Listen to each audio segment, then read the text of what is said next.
अब जो है हम नया टॉपिक स्टार्ट करते हैं, code of ethics, history of ethical system. Ethics क्या है? एथिक्स वो है जो आप जो मैनर्स अपने प्रोफेशनली शो कर रहे होते हैं, वो है एथिक्स। अब एथिक्स हम एक जनरल टर्म में एथिक्स लेते हैं कि एथिकली आपको बिहेव किस तरह करना है, और एक होता है ऑर्गेनाइजेशनल एथिक्स, जिस तरह हम एथिक्स की बात करते हैं एक ऑर्गेनाइजेशनल प्रोफेशनल सिस्टम्स के हवाले से। ठीक है, अब आते हैं हम हिस्ट्री ऑफ एथिकल सिस्टम्स पे कि ये एथिकल सिस्टम बनाया क्यों गया। हेल्थ केयर प्रोफेशनल्स एंड ले पर्सन्स, मतलब लेमैन्स, जो हेल्थ केयर सिस्टम से ताल्लुक नहीं रखते, ठीक है, may have well thought out view. A number of major positions have gained prominence that can be considered traditions or systems. एक रूल होता है, एक गाइडलाइन होती है जिसको हमें फॉलो करना होता है किसी भी प्रोफेशन में रहते हुए, हेल्थ केयर प्रोफेशनली या किसी भी और प्रोफेशनल में रहते हुए हमें एक कुछ सिस्टम्स हैं, कुछ रूल्स हैं जिनको फॉलो करना होता है। अगर वो रूल किसी भी काउंसिल के हिसाब से बने हुए हों तो वो आपके हो जाते हैं प्रोफेशनल्स एथिकल रूल, जिसको कोड ऑफ एथिक्स कहा जाता है। और अगर वो रूल्स जो हैं एक ट्रेडिशन मतलब सकाफत सिस्टम्स अलग हो जाते हैं। किसी भी और पॉइंट ऑफ व्यू से अगर हम लेंगे तो वो हमारा ट्रेडिशन आ जाएगा कि पाकिस्तान में रहते हुए हमारा ट्रेडिशन क्या होगा, वो ट्रेडिशनल बेस्ड इश्यूज होंगे और एक डिजाइन सिस्टम के ये सारी चीजें हमें being a health care professional करनी है, वो आपका सिस्टम बेस्ड एथिकल मैनर होगा। ठीक है, ethics in general, ethics in general मतलब जनरली लोगों की नजर में एथिक्स का क्या मतलब है। एथिक्स वो टर्म है जो जनरली, जरूरी नहीं है आप प्रोफेशनली उसको यूज करते हो, एथिक्स वो टर्म है जिसको आप जनरली यूज कर रहे हो। तो आपकी और मेरी नजर में नॉर्मली एथिक्स क्या है कि हम लोग एक दूसरे से किस मैनर में बात कर रहे हैं। Carry out your duties in a professional and ethical way, behave with integrity and honesty. ये जनरली एथिक्स का मतलब है कि आपको एक दूसरे से जो आप लोगों का ताल्लुक है वो किस तरह का होगा, आपको उससे चीट नहीं करना, ये जनरली आपका मैनर है। किसी से बदतमीजी नहीं करनी, बदअखलाकी से पेश नहीं आना, ये मैनर्स हैं जो आप फॉलो करते हैं।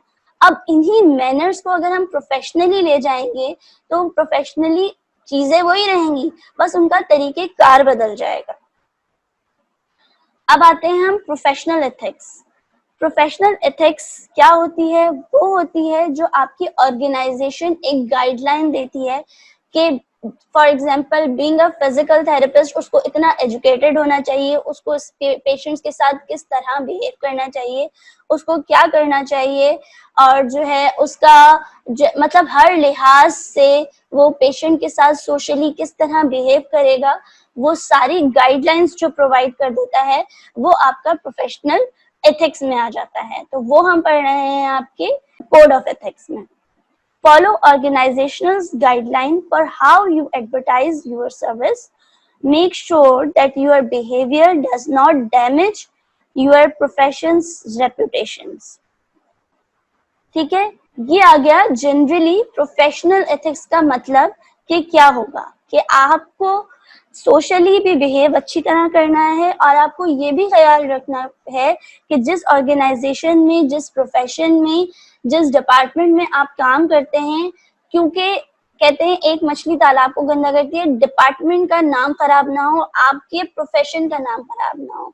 जो नेगेटिविटी होती है वो ज्यादा जल्दी फैलती है बनस्बत पॉजिटिविटी के। तो आपको एथिक्स में ये भी ध्यान रखना है कि आपका बिहेवियर तो आपका बिहेवियर, लेकिन आपका बिहेवियर पे आपका प्रोफेशन, आपकी ऑर्गेनाइजेशन भी डिपेंड करती है। कोड ऑफ एथिक्स पढ़ते क्यों हैं? कोड ऑफ एथिक्स हेल्प करती है फिजिकल थेरेपिस्ट या किसी भी हेल्थ केयर प्रोफेशनल या किसी भी प्रोफेशन, हर प्रोफेशन के कुछ एथिकल रूल्स होते हैं जिसको फॉलो करना होता है। Helps physical therapist understand how to act morally and professionally. ठीक है, ये हमें बताती है हमें इस फील्ड में रहते हुए, इस प्रोफेशनल में रहते हुए किस तरह अपने आप को मॉरली सपोर्ट करना है, मॉरली बिहेव करना है। ठीक है, अब टोटल 11 एथिक्स के कोड्स हैं जो एप्टा ने बताया है, अमेरिकन फिजिकल थेरेपी एसोसिएशन ने आपको ये कोड्स बताए हैं, ठीक है। Principle 1, a physical therapist shall respect the right and dignity of all individuals and shall provide compassionate care.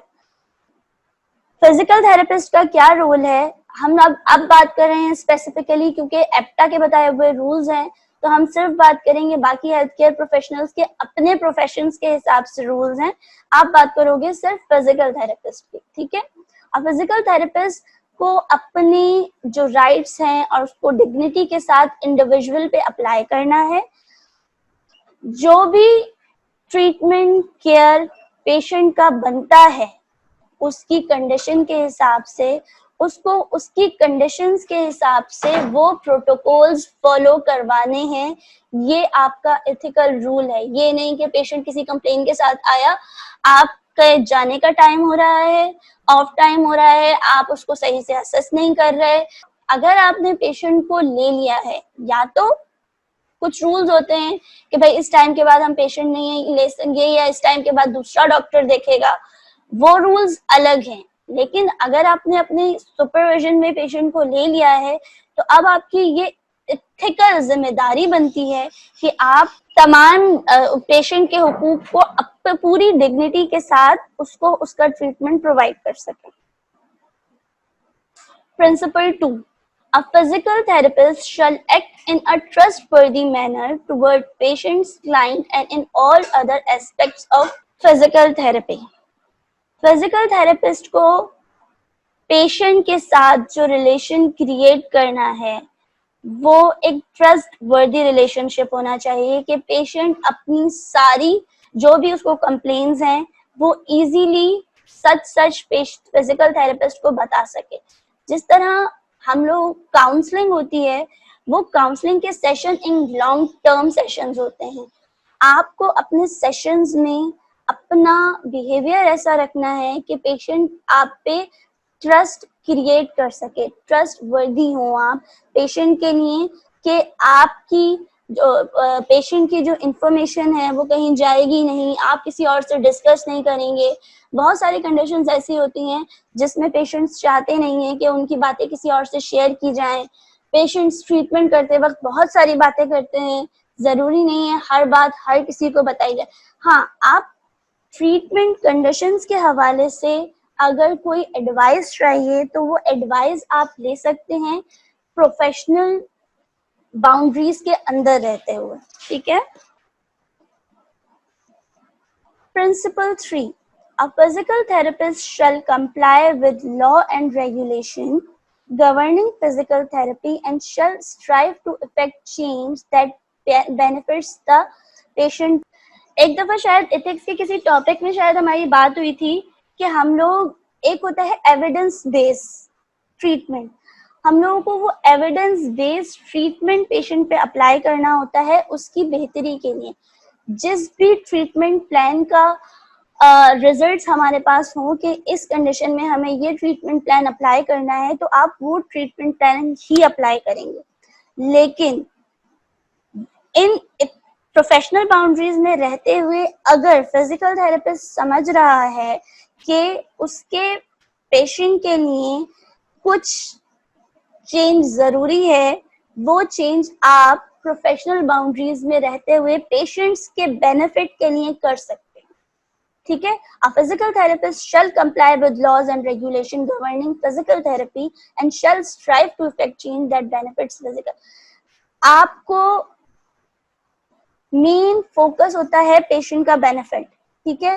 अब लेकिन वो बेनिफिट भी अपनी हुदूद से बाहर निकल के नहीं, एविडेंस बेस्ड हो आपके पास, कि आपसे अगर कोई सवाल किया जाए कल कि आपने ये ट्रीटमेंट क्यों लगाया था, ऐसे नहीं हो कि जो है आपने कोई कंडीशन है उसमें आपने कोई कॉन्ट्रा इंडिकेटेड मोडालिटी अप्लाई कर दी है, तो आपके पास उसका जवाब होना चाहिए कि आपने अगर ये अप्लाई की है तो आपके पास क्या एविडेंस था कि आपने ये मोडालिटी अप्लाई की, ठीक है।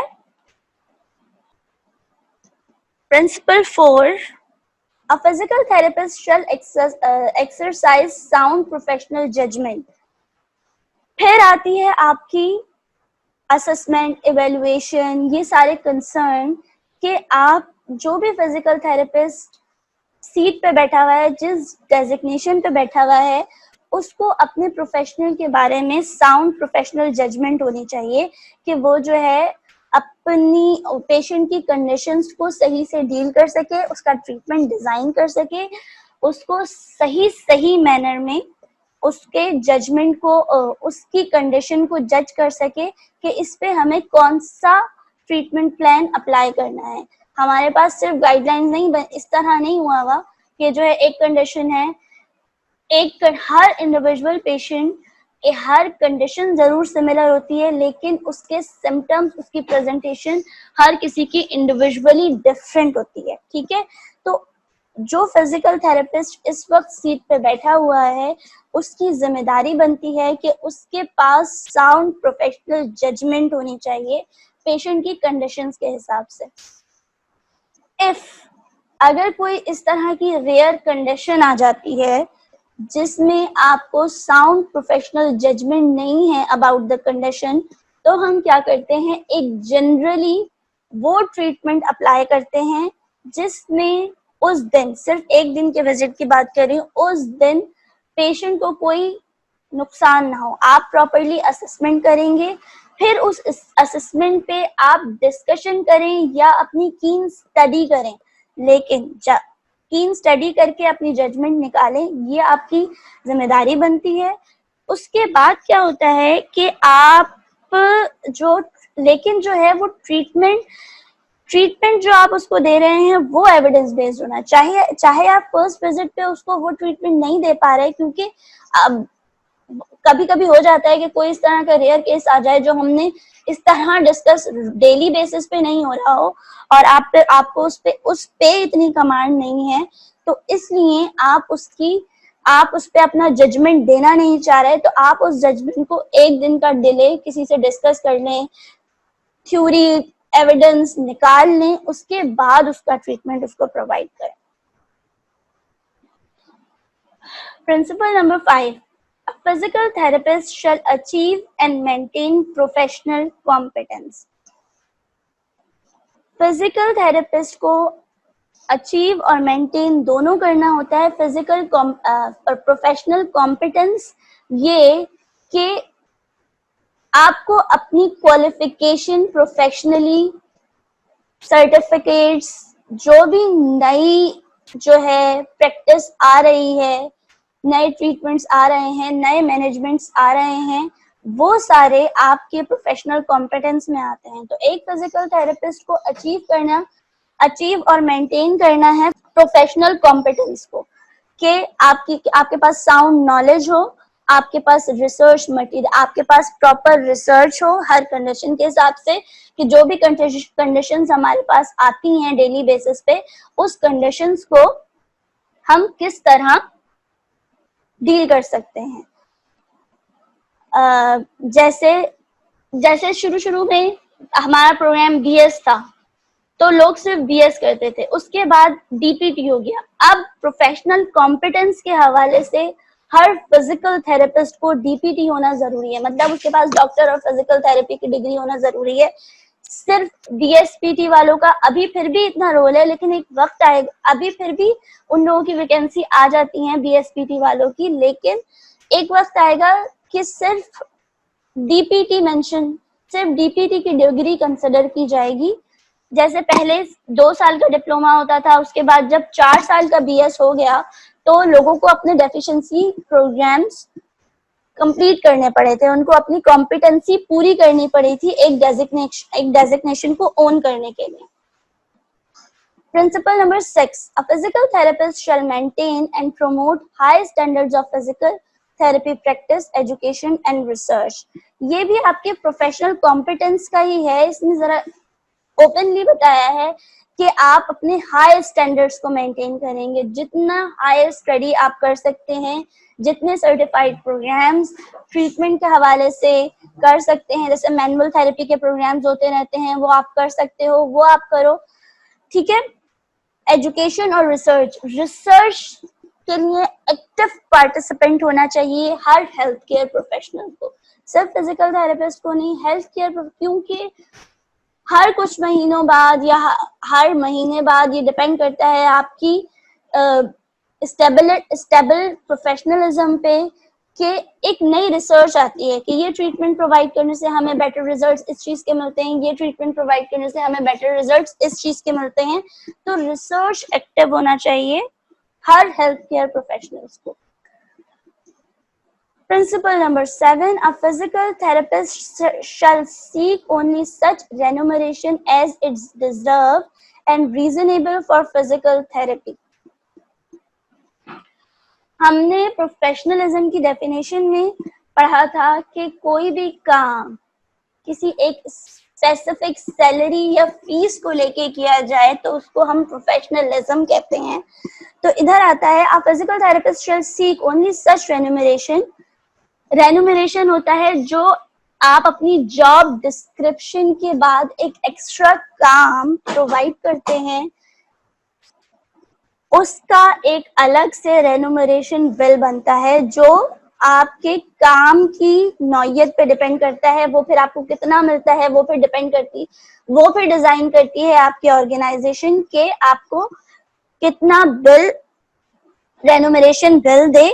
लेकिन रेन्यूमरेशन जो है आपका फिजिकल थेरेपिस्ट का या किसी भी प्रोफेशनलिज्म में आपका हक है, आप डिजर्व करते हैं, क्योंकि वो आपका एक रिवॉर्ड होता है कि आपने एक एक्स्ट्रा काम करके दिया है। वरना जब तक मुझे किसी चीज का रिवॉर्ड दिया नहीं जाएगा, जब आप किसी भी चीज का रिवॉर्ड नहीं देंगे तो मैं उस काम को उतनी दिलचस्पी से नहीं करूंगी जितनी दिलचस्पी से मुझे करना चाहिए। अगर मुझे उस चीज का रिवॉर्ड किसी भी सूरत में मिल रहा है, चाहे वो सर्टिफिकेशन है या किसी भी सर्टिफिकेशन, वो सर्टिफिकेशन जो मेरे लिए बेनिफिशियल हो। एक सर्टिफिकेट पेपर सर्टिफिकेट होता है जिसका कोई मकसद नहीं होता, लेकिन कुछ सर्टिफिकेट्स ये होते हैं जो आपकी प्रमोशंस और इस तरह रिसर्च में हेल्प करते हैं। तो वो सर्टिफिकेशन मेरे लिए वो काम, वो रिवॉर्ड जो किसी भी तरह से किसी भी हेल्थ केयर प्रोफेशनल के लिए बेनिफिशियल हो, वो डिजर्व करता है एथिकली एक health care professional. Principle number 8, a physical therapist shall provide and make available accurate and relevant information to patients and family about their care and to the public about the physical therapy service। Physical therapist की duty है कि वो accurate और relevant जो है treatment provide करे patient को, और उसकी जो भी कंडीशन है उसके बारे में ट्रीटमेंट को और उसकी फैमिली को बताए सच। और जो है फिजिकल थेरेपिस्ट का ये भी रोल है कि सोसाइटी बेस्ड सर्विसेज प्रोवाइड करे और अवेयरनेस प्रोवाइड करे, जो अवेयरनेस वो चाहते हैं सोसाइटी को, जिसकी नीड है। Rule number 9, a physical therapist shall protect the public and the professional from unethical, incompetent or illegal act। Health care के हवाले से कोई भी इस तरह से मिसयूज हो रहा हो, जैसे हम लोगों का इस तरह हो रहा होता है पोस्टर के हवाले से, इस तरह के जो एक्ट होते हैं वो आपको अवेयरनेस प्रोवाइड करनी है पब्लिक को, और आपको प्रोटेक्ट करना है अनएथिकल, इनकॉम्पिटेंट और इनलीगल एक्ट। इस सिलसिले में अगर कहीं आप देखें तो आप उसको रिपोर्ट कर सकते हैं, ठीक है। A physical therapist shall endeavor to address the health needs of society। Physical therapist को बताना है कि हम लोगों की सोसाइटी की नीड्स क्या हैं, हम उसको किस तरह कोप कर सकते हैं, हम किस तरह अवेयरनेस क्रिएट कर सकते हैं। वो फोकस करना भी एक health care professional being a physical therapist आपका रोल है कि हमें इस बारे में रिसर्चेस करके किस ऑडियंस के सामने, हमें किस तरह की ऑडियंस के सामने, किस तरह के पार्टिसिपेंट के सामने किस तरह की रिसर्च करनी है ताकि उन लोगों को ये अवेयरनेस आ सके। A physical therapist shall respect the right knowledge and skills of colleagues and other healthcare professionals।